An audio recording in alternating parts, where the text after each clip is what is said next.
try to fill up though it's pouring over, 'cause I have reached a point where nothing matters. I'm signing off this open letter. Now what is going on? Answers are mine. Finally not afraid to say it. Knew it took some time. Used to read it in a press release what I was going through, but I got stories too.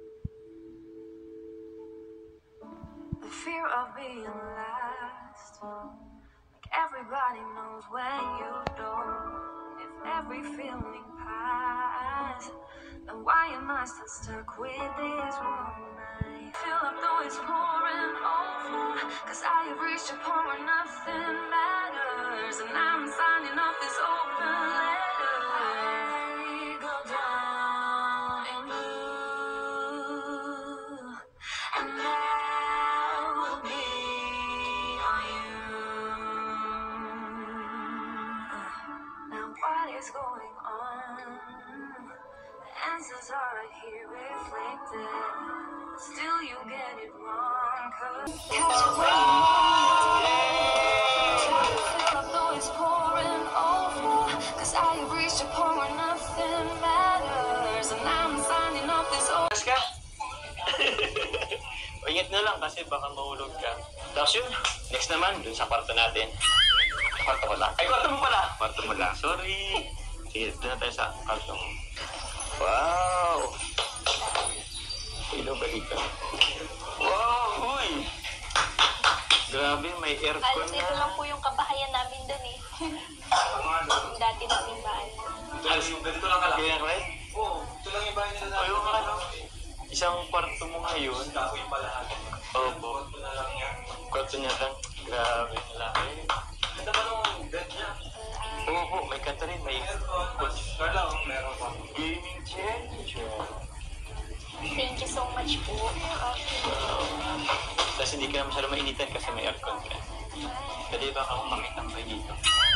Initan pa naman eh. Sige po, welcome naman po kayo dito. Sure, sige, sige. Ito rin sa kusina, tara. Yan,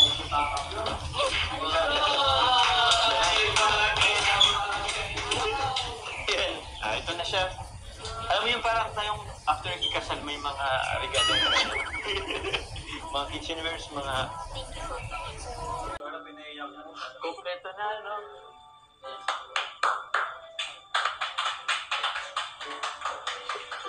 Ay. Yan.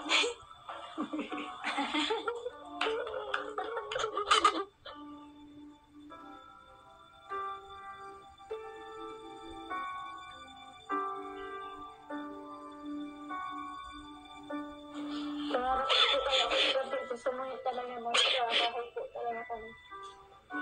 Kaya sabi nga po talaga po niya ang pag-ibig niya po.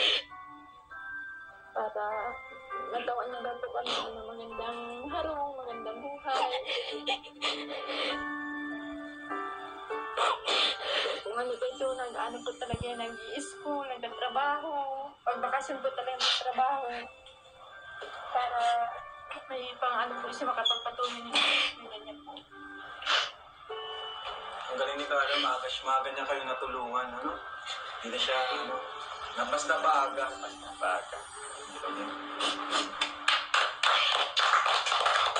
Sponsors, thank you po sa inyo. Ano, kay Kuya Bag, kay Lord, siyempre number 1. Maraming salamat po, John Car 18. Thank you so much po sa mga grupo, Team Trulala po, OS, lahat po. Team Kalinga, lahat po kayo, thank you po sa inyo. At yung mga sa K-Boys, salamat, no? Kay Kuya Jomar, thank you po sa inyo. Natupad po yung pangarap, matagal ng pangarap ni Carla. Kasi alam nyo naman po, diba, kung saan sila nagsimula. Napakaliit na bahay. Tapos ngayon, isa na sa pinakamalaki na talaga, pinakamalaking pabahay natin. Sila nakatira. At kita naman po yung ganda. Kung nga pala, siyempre, salamat din sa mga... Dito si Papa Jobs. Hindi ko lang po ina-expect ko yung mga nangyayari talaga ngayon sa buhay. So, Blessing talaga. Wala na pagsunod yung pagsunod sa atin. para sa akin na ito, miracle na ito eh.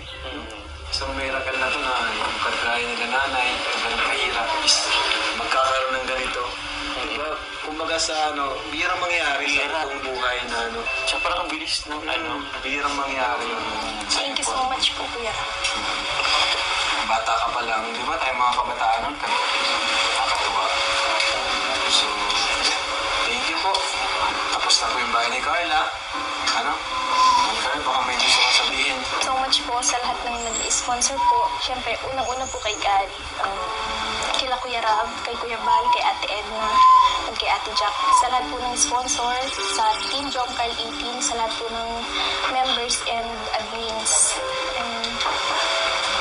Sobrang thank you so much po talaga. Hindi ko po inaasahan na ganito yung magiging bahay namin. Tsaka yung mga gamit po is... Uy! Mas mag-ano eh. Pero, may... Okay, congratulations ulit. Thank you po. Sa ribbon cutting na lang. Okay. Bye-bye.